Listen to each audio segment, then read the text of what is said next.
Hey, Gary Dietrich, I have so many things to ask you about. I'm going to start with this National Guard shooting and this Afghani refugee and asylee, as it turns out, granted asylum. And his vetting actually was done at a very high level. I mean, he'd worked with the CIA for a long time.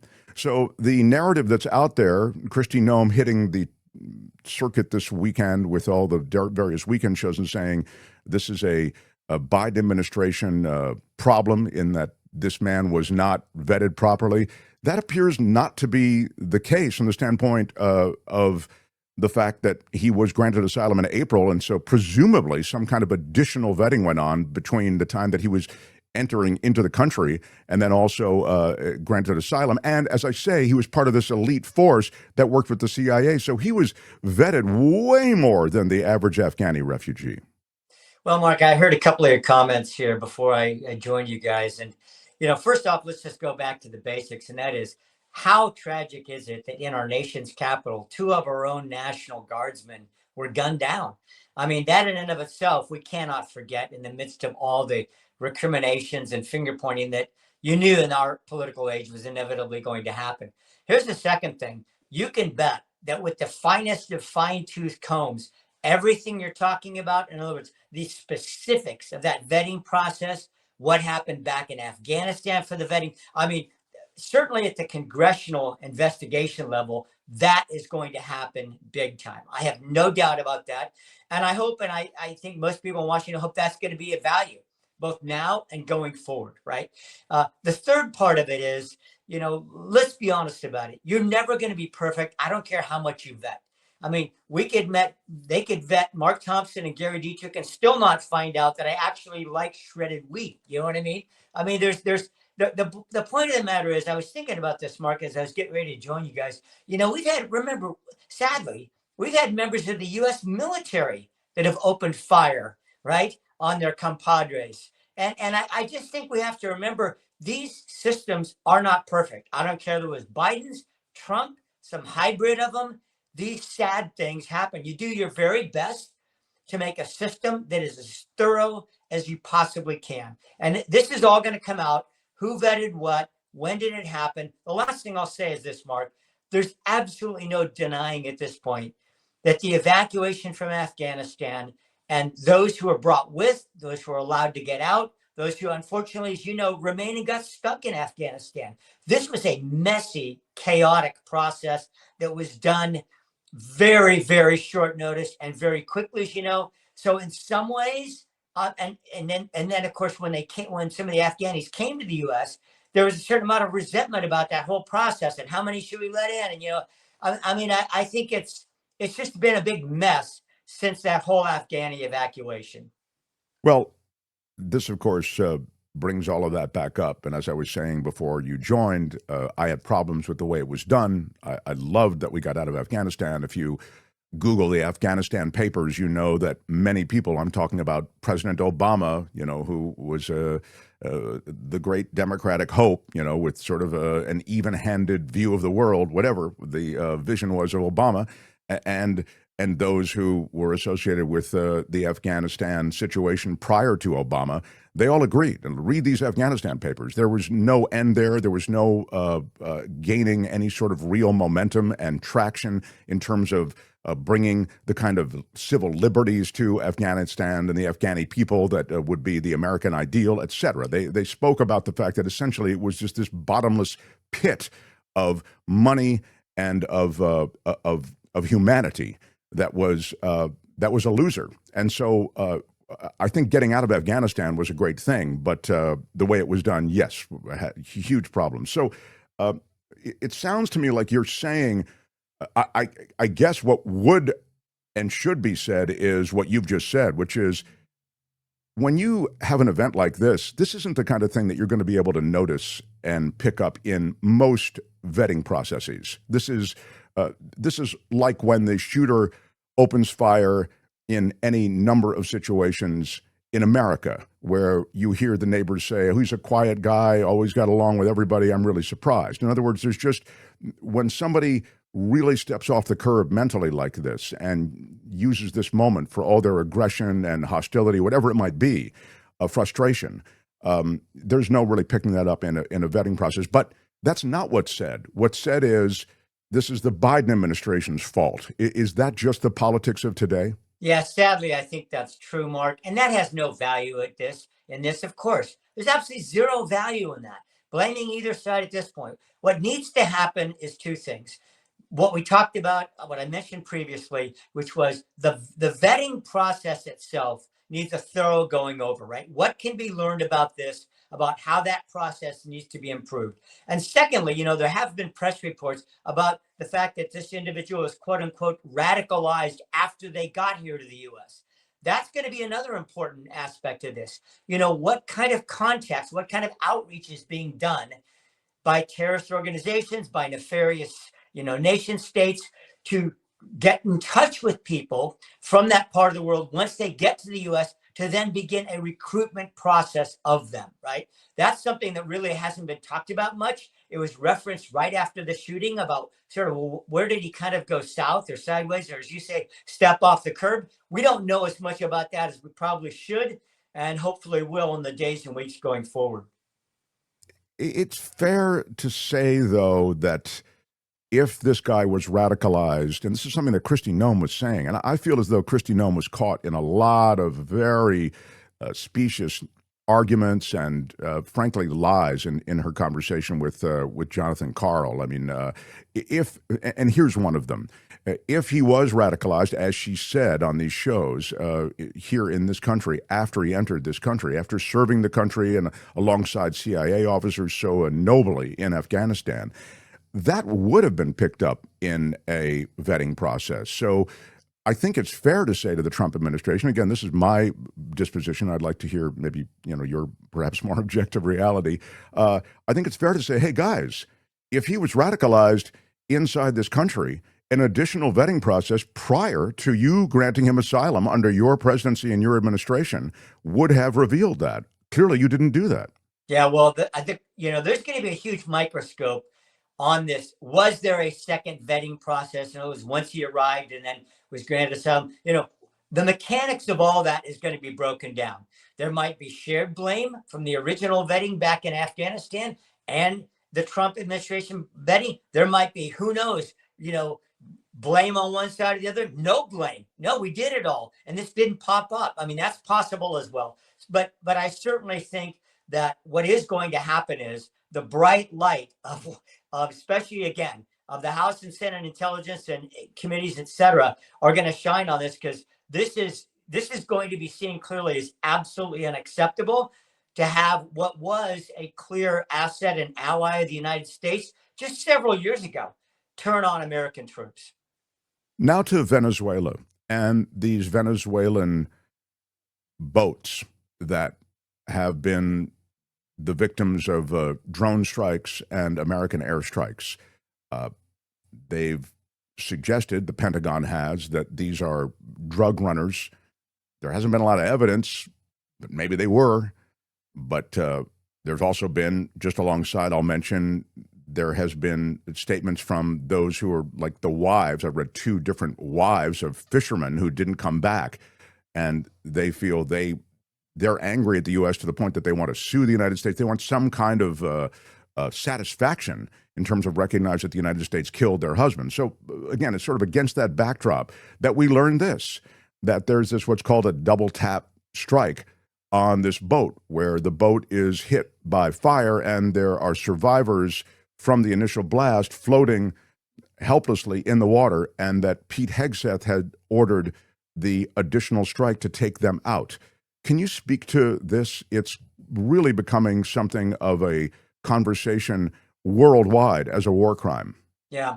Well, you hit on, we won't spend too much time on your first point, which is, the whole notion of doing this to begin with, right? Taking people out in international waters, not waiting till they get near, U.S. territorial waters even to do that. That whole debate continues. There's a larger debate, which I'll just insert quickly here, about the Maduro regime. That looks, by the way, like that larger question of Maduro and his survivability politically in Venezuela is becoming more and more tenuous. The notion that he's going to be able to weather this storm, saber rattling against the United States. There's a lot of people distancing themselves, even traditional Venezuelan allies, who's saying, we're not going to back this dude anymore. So we'll see where that all ends up politically. That's really the big backdrop to all this, of course, Mark, is that this interdiction of these drugs is really about bringing down Maduro ultimately. That's the backdrop of this. And then lastly, to your point, this specific incident is problematic about the so-called second strike.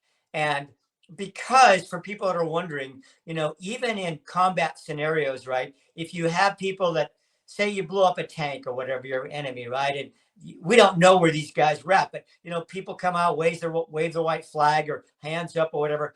I mean, international order sort of says you don't just gun those people down, right? They're taking prisoners of war, et cetera, et cetera.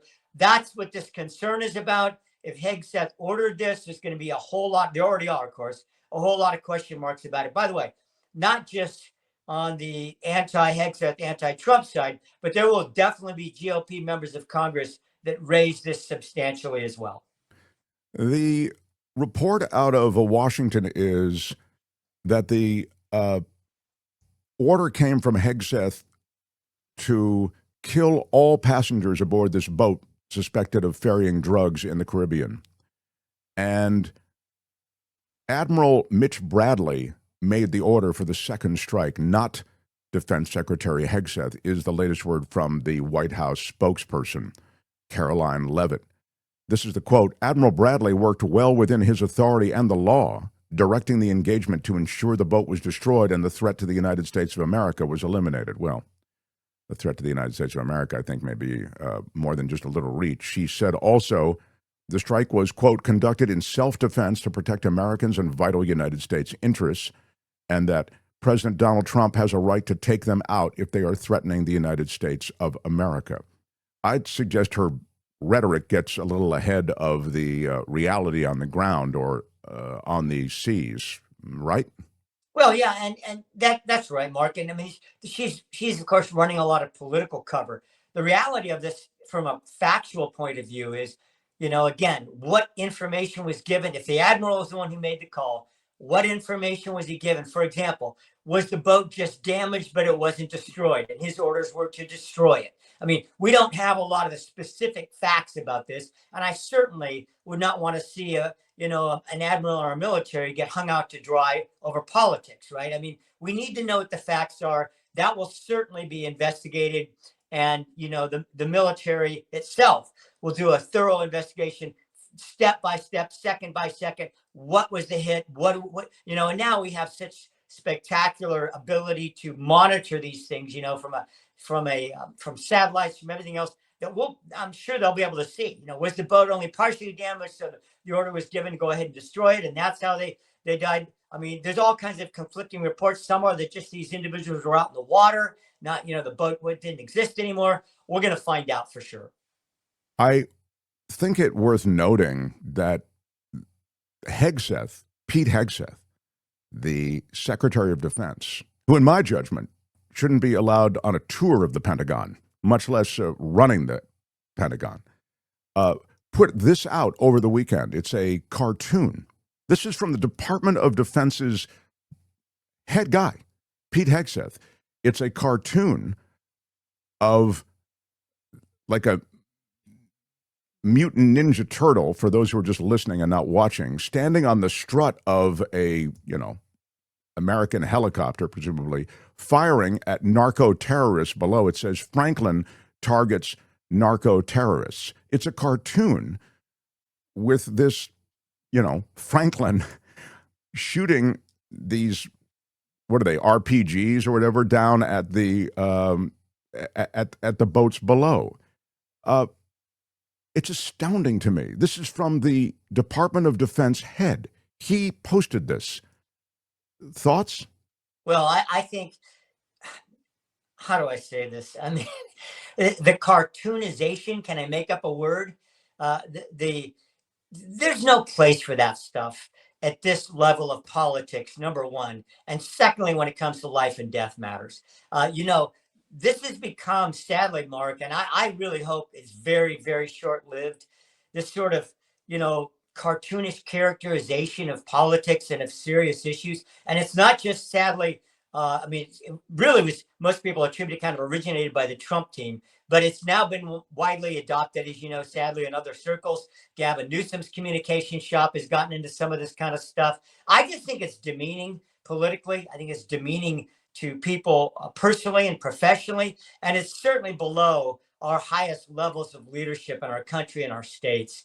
To me, it really is degrading, really, of how significant and important these debates and these issues and these lives are. And I think there's no place for it.